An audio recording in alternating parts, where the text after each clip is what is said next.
알아주면 통한다. 알통 스피치. 여러분 면접 어려우시죠? 면접하면 어떤 느낌 들어요? 떨려요.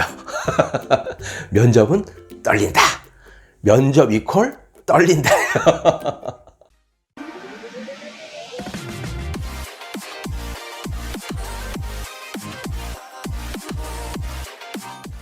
여러분 면접이 어려울 수밖에 없는 것은 아주 짧은 시간에 나를 많이 드러내야 된다고 생각하니까 어려운 거예요. 그리고 떨리는 거예요. 끝나고 나서도 그 말 했어야 되는데 왜 그 말 안 물어봤지? 이 말 했어야 되는데 내가 왜 그렇게 말했지? 아쉬움이 남는 게 면접이에요. 그런데 여러분 아주 간단하게 면접을 편안하게 생각해 보는 방법이 있어요. 이거예요. 면접은 사람이 본다. 사람이 사람을 얼굴면 접해서 보는 거예요. 이제 필기시험 붙었고 인성검사도 지났고 근데 이 사람이 정말 우리 회사에 그리고 우리 조직에 맞는 사람인지 그것을 보는 거예요. 면접 점수가 10%건 20%건 5%건 그것은 상관이 없어요. 물론 상관이 있죠. 그것에 의해서 당락이 결정될 수도 있으니까요. 그래서 떨리고 어렵고 힘든 거예요. 대개가 면접을 보겠다고 면접 코칭을 저한테 의뢰하신 분들은 이런 질문들을 많이 해요. 거기가 어떤 기관이니까 그런 전문 분야를 물어보지 않을까요? 대학원 면접이니까 그 전공 분야를 물어보지 않을까요? 아니면 공무원, 소방 공무원이니까 소방 공무원에 대한 그런 역할 그리고 그 전문 용어 그런 거 물어보지 않을까요? 2017년에 이게 출제됐다는데 그러면서 그런 공부를 해요. 그런데 그런 문제들은 만약에 10가지를 물어본다면 한 가지가 나올까 말까. 면접은 사람과 사람이 사람을 본다예요. 많은 사람들이 힘들어하는 게 이거예요. 내가 말을 하는데 시선을 세 사람이 면접을 보는데 시선을 어디다 두지? 시선을 골고루 둬야 되나? 이렇게? 어색하잖아요. 최대한 부드럽게 나에게 질문한 그 사람을 보는 거예요. 그 사람을 보고 계속 그 사람을 보면 어색하니까 옆 사람 한번 봐주고 아래 위도 한번 봐주는 거예요. 생각하는 것처럼 하면서 눈을 위로 치켜들 수도 있는 거예요. 그런 게 자연스러운 거예요. 대개가 뭐예요? 자기소개해 보세요. 왜 이곳에 들어오려고 하세요? 이런 상황에서는 어떻게 하실래요? 상사와 어려움이 있을 때는 어떻게 해결하겠습니까? 그리고 동료 간에 어려움이 있으면 어떻게 해결하겠습니까? 성취해본 경험이 있습니까? 역경을 이겨낸 경험이 있습니까? 기타 등등. 그런데 그 질문들을 하는 이유를 알면 면접이 쉬워져요. 뭐냐? 내가 이 조직에 들어와서 잘 녹아들 수 있는 사람인지, 내가 이 조직에 들어와서 역량을 잘 발휘할 수 있는 사람인지, 생각이 바로 박혀 있는지, 그리고 동료 간에 상사와 잘 융화돼서 지낼 수 있는 사람인지. 그래서 인성검사를 하는 거예요, 미리. 그리고 나서 이 사람이 그 사람이 맞는지 확인하는 거예요. 말을 다다다다다다다 잘한다고 해서 뽑히는 것도 아니고 말을 못한다고 해서 안 뽑히는 것도 아니에요. 질문에 탁탁탁 대답을 한다고 해서 뽑히는 것도 아니고 질문에 그게 잘 모르겠습니다 이렇게 한다고 해서 떨어지는 게 아니에요. 그것은 오해입니다. 제가 면접을 본다면 문을 열고 들어와서 앉고 첫 마디 하는 그 순간부터 이 사람은 붙겠다, 떨어지겠다. 이 사람은 마음에 든다, 안 든다가 결정 날 겁니다. 만약에 세 사람이 면접관이라면 그 중에 한 사람이 오늘 아침에 아내하고 싸우고 왔어요. 남편하고 싸우고 왔어. 그럼 기분이 안 좋겠죠? 그럼 이 사람이 좋게 보일 리가 없죠. 대충 한번 끝내고 싶죠. 그런 사람들은 인상이 별로 안 좋아요. 그런데 면접 보는 사람들은 이 사람이 나를 보고 찡그리고 있거나 나를 주시하지 않고 있거나 그러면은 막 의기소침해가지고 내가 잘 못하고 있구나 그런 오해를 해요. 절대 그게 아닙니다. 다른 데 보고 있건 밑에를 끄적거리고 있건 전혀 상관이 없어요.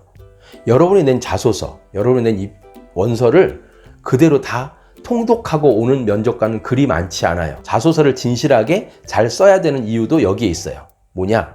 자소서를 확인하면서 질문하거든요. 특전사 나오셨네요? 뭐 하셨어요? 이런 식으로. 제가 면접관이라면 딱 들어오자마자 처음에 와서 예, 앉으세요. 아침 식사하셨어요? 오실 때 어떻게 오셨어요? 이런 부드러운 질문을 하면서 들어갈 것 같아요. 그런데 그런 부드러운 질문마저도 어색해가지고 네 먹었습니다 뭐 이런 식으로 얘기를 하게 되죠. 얼어가지고. 제가 대학원 면접을 볼 때 일이었는데요. 전공 분야를 하나 물어보더라고요. 어떤 그 심리학자의 인간관을 물어보는 거예요. 그런데 분명히 어제 제가 봤거든요. 분명히 어제 제가 봤는데 기억이 안 나요. 그래서 제가 이렇게 말씀드렸죠. 제가 어제 분명히 봤는데 기억이 안 납니다. 그랬더니 막 웃으시더라고요. 어제 봤는데 기억이 안 날 수 있죠. 그러면서 제가 마지막으로 하고 싶은 말 있으면 해보세요 할 때 제가 오늘 생일인데요. 12월 6일 생일인데 붙여주시면 안 되겠습니까? 선물로 그렇게 얘기를 했어요. 아이 뭐 붙든지 떨어지든지 그런 마음이 아니라 정말 진심으로 선물 하나 주세요 라는 마음으로 했어요. 뭐 대학원 면접이야 뭐 얼마나 어렵겠습니까? 회사 면접이나 공무원 면접이나 회사 들어가는 면접하고는 또 차원이 다른 거죠. 그렇지만 면접을 볼 때 가장 중요한 것은 내가 어떤 사람인지, 그리고 내가 뭘 잘하는지, 그리고 어떤 경험들이 있는지 그것들을 만들어 보는 거예요. 하나의 이야기거리로. 그리고 나는 어떤 사람인지, 예를 들어 성실하고 우직하고 책임감이 강한 사람이다. 그러면 모든 말들에 그 성실하고 우직하고 책임감이 강하다는 말들을 집어넣어주면 좋아요. 그리고 뭐뭐 하겠습니다가 아니라 뭐뭐 하도록 노력하겠습니다라고 하면은 의지가 강하게 보이고 그리고 성실하게 보이거든요. 제가 아는 어떤 그 대학교 면접을 봤는데 어떤 친구는 이제 컴퓨터공학과예요. 그런데 교수님이 느닷없이 이상한 질문을 하는 거예요. 247 곱하기 426은 뭡니까? 그러니까 두 사람이 면접을 봤는데 자기가 옆에 친구는 막 손을 하면서 막 암산을 하면서 막 당황해가지고 땀 삐질삐질 흘리는데 이 친구는 뭐라 그러냐면은 잘 모르겠습니다. 계산이 안 됩니다. 교수님이 저를 합격시켜 주시면 교수님실에 가서 말씀드리도록 하겠습니다. 합격했잖아요. 군대도 갔다 오고 졸업했어요. 장난하는 것도 아니고 너무 여유 있게 하라는 것도 아니지만 그 면접에 대해서 자기 자신을 얼마나 잘 어필할 수 있고 얼마나 내가 괜찮은 사람인지 그것을 말할 수 있으면 되는 거예요. 그것을 어순에 맞게 짤막짤막하게 간단 명료하게 말할 수 있도록 하면 최고죠. 너무 장황하게 예를 들어서 그리고 어떤 이야기 끝에 어떤 면접을 코칭하는 분은 이렇게 말하라고 그러더라고요. 모든 말 끝에 그것을 하고 난 뒤 교훈, 그걸 꼭 말하라고. 저는 그건 아니라고 봅니다. 왜 모든 일에 교훈을 받아야 되죠? 왜 모든 일에 교훈을 이야기해야 되죠? 그것은 면접관도 별로 듣고 싶지 않아 할 것 같아요. 너 만든 것 같잖아요. 모든 일에 어떻게 교훈을 얻습니까? 그런 경험이 있습니다.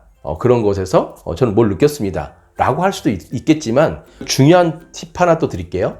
면접관의 질문 의도, 그러니까 출제자의 의도를 잘 파악해야 문제를 잘 풀 수 있는 것처럼 면접관이 어떤 질문을 하는지 그것은 무엇인가요? 그럼 무엇을 얘기해야 되고 어떤 경험이 있나요? 그럼 그 경험만 얘기하면 되는 건데 다른 이야기를 하고 또 거기다 교훈을 집어넣으려고 하고 어떤 예화를 넣으려고 하고 그럼 이야기가 길어지고 살들이 너무 많이 붙어요. 그러면서 핵심에서 벗어나거든요.